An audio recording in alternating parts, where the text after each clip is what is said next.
Bismillahirrahmanirrahim.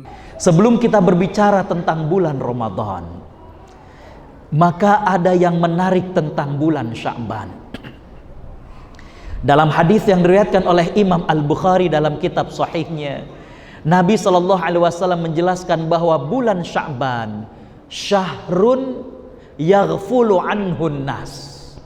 Bulan Sya'ban adalah bulan di mana orang-orang sering lalai dengan bulan Sya'ban. Hadirin hadirat para perindu surga Allah Subhanahu wa taala, saya mencari-cari apa yang dimaksud dengan sabda Nabi ini. Mengapa bulan Sya'ban dikatakan sebagai bulan yang mana orang-orang sering lalai padanya? Ternyata saya dapatkan penjelasan dari Al-Imam Ibnu Hajar Al-Asqalani, seorang ulama yang menjelaskan hadis-hadis dalam Sahih Bukhari. Kata beliau, karena orang-orang Arab dahulu pada bulan Sya'ban, jadi Ramadan dari kata-kata romdo, yang artinya adalah panas. Jadi bulan Ramadan itu panas, subhanallah, di Timur Tengah. Ramadan tahun lalu, alhamdulillah, saya diundang Kementerian Wakaf di Qatar untuk menjadi da'i di sana. Insya Allah tahun ini di Sydney untuk yang kesekian kalinya. Hadirin hadirat para perindu surga Allah Subhanahu wa taala, itu panas sekitar 47 derajat di Qatar saat itu. Jadi humid. Kalau dalam bahasa Arabnya rutubah, panas tapi membuat kita sering berkeringat. Seperti sauna tapi besar sekali. Artinya semuanya membuat kita berkeringat. Jadi kalau dari tempat menginap ke masjid, itu biasanya diantar dan dijemput oleh panitia. Sempat saya kemudian merasa tidak enak hati. Saya katakan kepada panitia, mohon maaf, kali ini saya nggak usah dijemput. Panitia menganggap saya akan sholat di musola hotel. Ternyata tidak. Saya coba sendirian menuju ke masjid, subhanallah, nyampe di masjid sulit untuk sholat sunnah. Kenapa demikian? Karena berkeringat badan ini. Jadi hadirin hadirat ikhwatal iman rahimakumullah, kondisi ini orang Arab kebanyakan tidak suka kecuali satu komunitas, yaitu petani kurma. Petani kurma itu justru mereka menanti musim panas. Mengapa demikian? Karena kurma-kurma muda, dia akan masak ketika diterpa oleh angin yang derajat panasnya tertentu. Makanya kalau ada yang mau berangkat umroh, atau saudara kita berangkat umroh, atau ada yang berangkat haji, kita titip benih kurma. Kita tanam di Padang, kita tanam di Sumatera Barat, tumbuh dia, berbuah dia. Tapi kalau tidak diterpa dengan angin panas tertentu, buahnya tidak akan masak. Jadi dengan demikian, buah kurma itu masak di musim panas. Berarti ketika Maryam melahirkan anaknya yaitu Isa, kemudian Maryam minta kepada Allah Subhanahu wa taala untuk diturunkan rizki kepadanya. Allah Subhanahu wa taala meminta kepada Maryam untuk mengguncangkan pohon kurma agar buah-buah kurma yang masak itu berjatuhan. Dalam surat Maryam bagaimana Allah berbicara? A'udzubillahi minasyaitonirrajim. Wa huzzi ilaiki bijid'in nakhlati tusaqit alaiki rutaban janiyya, dan guncangkanlah pohon kurma, niscaya kurma-kurma yang masak dia akan berjatuhan. Jadi Nabi Isa itu lahir di musim panas. Agak aneh kalau digambarkan dengan pohon cemara dan ada saljunya. Agak aneh.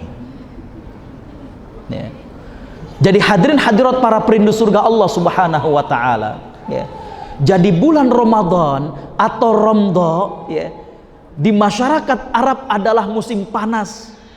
Ternyata bulan Sya'ban ini, tradisi orang-orang Arab adalah bagaimana mereka mencari air sebagai bekal nantinya pada bulan Ramadan.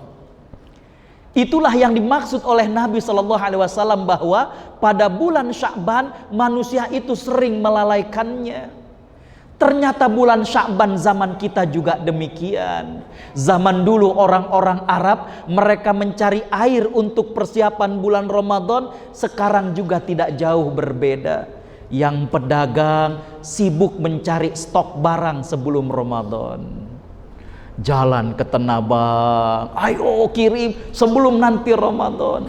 Yang suka makan, bagaimana melampiaskan makan, ayo sini makan siang, saya bayarin sebelum nanti Ramadan. Jadi ternyata bulan Ramadan juga banyak bulan yang mana manusia sering lalai zaman sekarang. Bulan yang menjadi pelampiasan.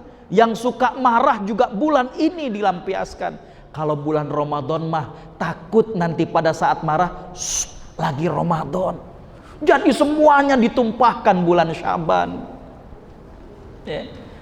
Hadirin hadirat ikhwatal iman rahimakumullah, yang ingin saya ceritakan bukan itu.